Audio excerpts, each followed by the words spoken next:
ബാലൻ കരത്തെ വിടയോഗ്യമിച്ചിതു ആയതിനാൽ എന്റെ ചിത്തം ദഹിക്കുന്നു. മായമല്ല എന്തു ചെയ്യൂ, ധനമില്ലല്ലോ, പുത്രിയെ വേണ്ടി കഴിച്ചു കൊടുക്കേണം. യുദ്ധം അതിനില്ല, ഞാൻ എന്തു ചെയ്വതു?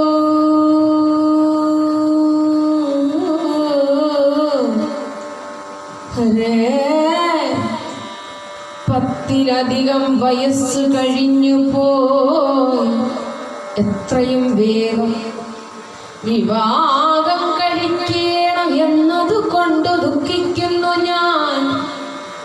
ധരാവൃന്ധാരക സർവവേദിതയെന്നു ഭവാൻ മന്ത്രവ്രതബോധാനധർമ്മങ്ങളിൽ എന്തു ചെയ്യണം അതൊട്ടു ചൊല്ലിടുക. വിത്തം മതീയം കുടുംബം പുലർത്തുവാൻ മാത്രം ലഭിക്കണം, ഇല്ല അധികാശമേ.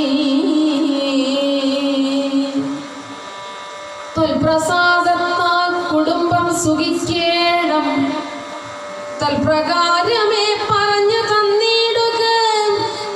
തരം ചോദിച്ചതു കേട്ടു വിപ്രനും മുത്താർന്നു വൈശ്യനോടുത്തരം ചൊല്ലിടാൻ. വൈശ്യവര നവരാത്രി വ്രതം ശുഭം വിശ്വാസമോട് തുടങ്ങിയിടുക.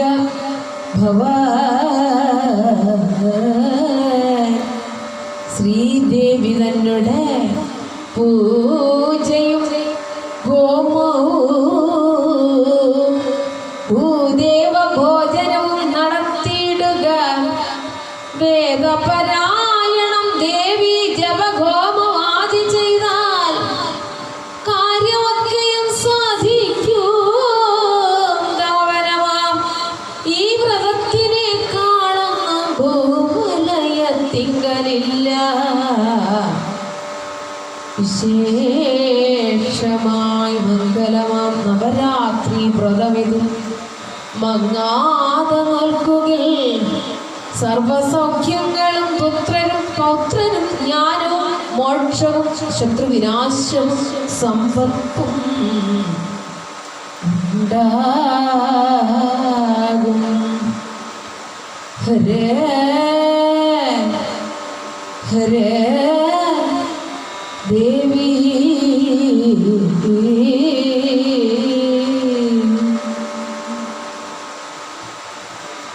ഓം നാടു വെടിഞ്ഞു സീതാവിരകത്തിനായി മടൽ ഉൾക്കൊണ്ടു രഘുവരൻ ശ്രീരാമൻ കിഷ്കിന്ധയിൽ വെച്ച് അനുഷ്ഠിച്ചതീ വ്രതം.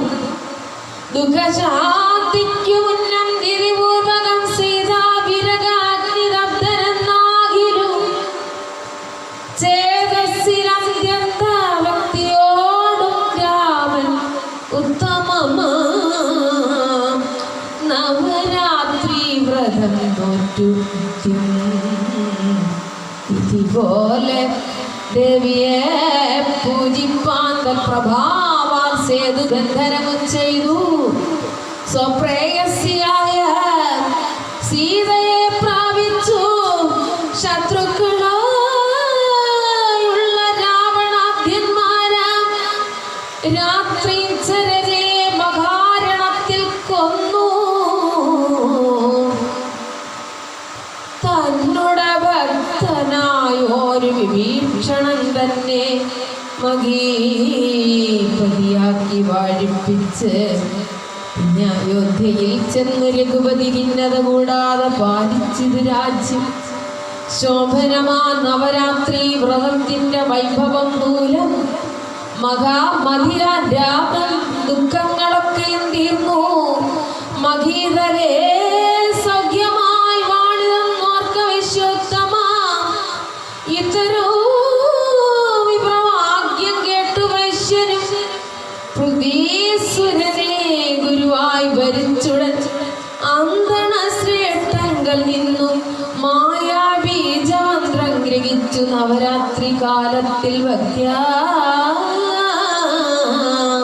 ജീവിച്ചു വൃത്തമനുഷ്ഠിച്ച് ആദിശക്തിയാ ദേവിയെ സാദരം പൂജിച്ച് 9 വത്സരം ഇങ്ങനെ മുട്ടാതെ അൻപോടു ദേവിയെ സംപൂജനം ചെയ്തു.